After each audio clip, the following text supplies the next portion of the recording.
So I walked out the door today and I realized I walked out without a lot of emotion. And good or bad, it was a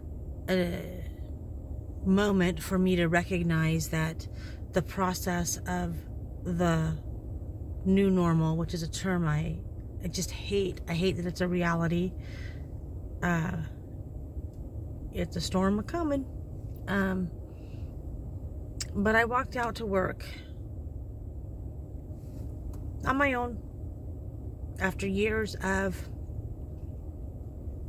working with John, and then a couple of years of my heart sinking every time I walked out the door because he wasn't with me. And today he's in bed. He's been in bed for, this is the third day in a row that he has not been out of our room. This is day 3, yeah. And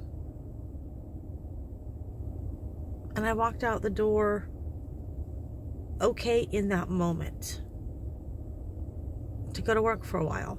Only a few hours. I go back to see him and other things, but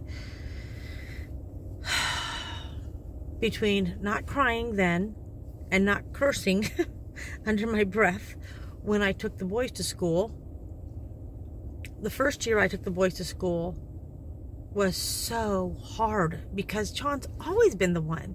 He's so gracious and so great and so sacrificial about giving. I should learn something there.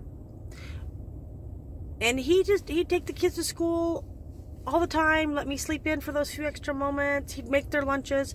And so last year when I started doing it, at first I thought this was temporary, and then it was more and more, but it was so difficult. And now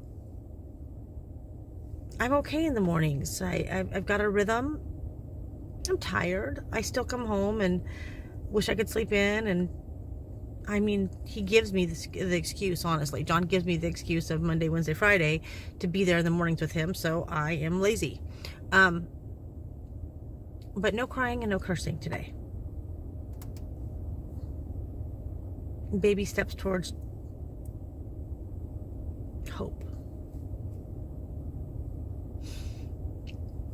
It's always right there, but there's still hope.